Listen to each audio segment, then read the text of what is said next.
Selamat pagi, salam. Saya Imi Maya Kamareta dari kelas D, jurusan PAK dari Universitas Yaken Blangkaraya. Kami diberikan tugas kepada dosen agar kami memberikan penjelasan tentang Trinitas. Apa itu Trinitas? Pasti tidak banyak ada kalangan yang mengerti tentang Trinitas itu sendiri. Trinitas adalah Tritunggal. Tritunggal itu adalah doktrin utama kekristenan berdasarkan etimologi. Trinitas berasal dari bahasa Latin, yaitu Trinitas sendiri, yang bermakna tiga di dalam satu. Walaupun Trinitas tidak tertulis secara literal di dalam Alkitab, Trinitas termanifestasikan secara jelas di dalam Alkitab. Tadi saya ada menyebutkan makna tiga di dalam satu. Saya akan memberikan contohnya. Contohnya itu seperti Bapa, Putra, dan Roh Kudus. Bapa diberikan julukan dalam 3 nama, tetapi dia sendiri itu adalah satu. Banyak kepercayaan lain bilang kalau Bapa, Putra, dan Roh Kudus itu adalah 3 orang, padahal mereka hanya namanya 3, tapi orangnya satu. Itu contohnya ya seperti itu.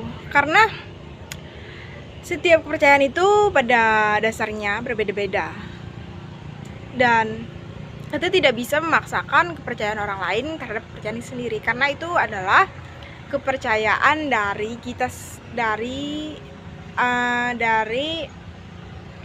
ajaran Kristen itu sendiri. Dan saya akan menjelaskan tentang di mana ayat tentang Trinitas ini ada, yaitu di ayat Perjanjian Lama. Saya akan membacakannya dalam Kejadian 1 sampai 26. Dalam Kejadian pasal 1 ayat 26 yang berbunyi, "Berfirmanlah Allah, baiklah kita menjadikan manusia menurut gambar dan rupa kita, supaya mereka berkuasa atas ikan-ikan di laut dan burung-burung di udara, dan atas ternak, dan atas seluruh bumi, dan atas segala binatang melata yang merayap di bumi." Ayat ini justru menuliskan kita, bukan aku.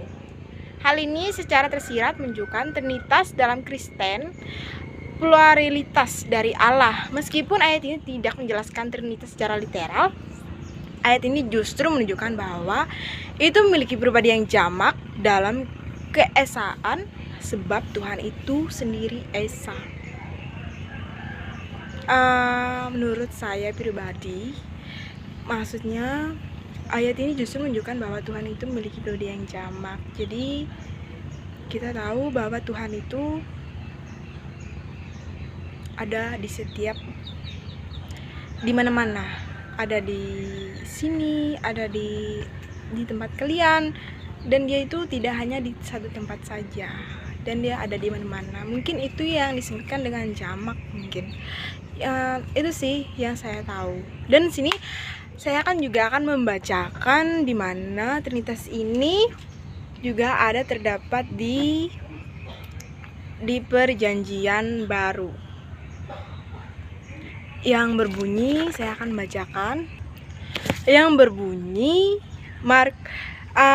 dalam Alkitab Markus pasal 1 ayat 10 sampai 11, yang berbunyi, "Pada saat dia keluar dari air, langsung dia melihat langit terkoyak dan roh seperti burung merpati turun ke atasnya.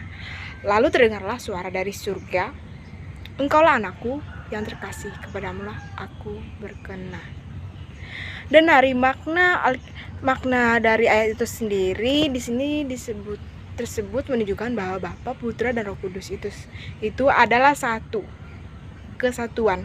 Seperti yang saya jelaskan tadi, penjelasan yang saya jelaskan tadi yang pertama, Trinitas dalam Kristen bukanlah pribadi yang berbeda.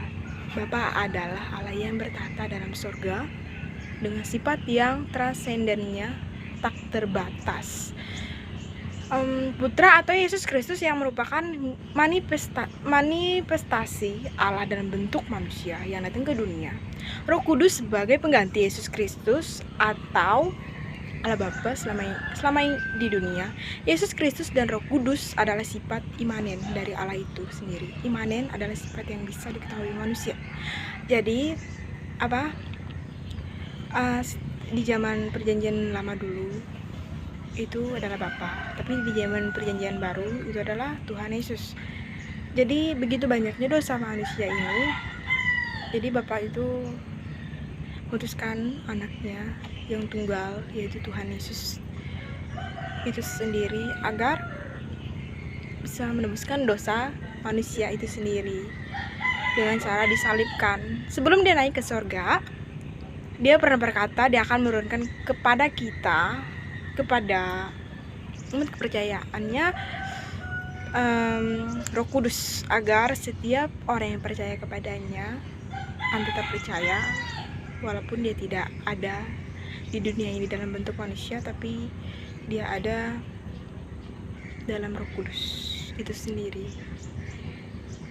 Itu saja yang saya tahu tentang Trinitas dan saya dapatkan, dan terima kasih sudah menonton video ini. Semoga bermanfaat bagi semuanya di kalangan, dan sekian dan terima kasih. Tuhan Yesus memberkati.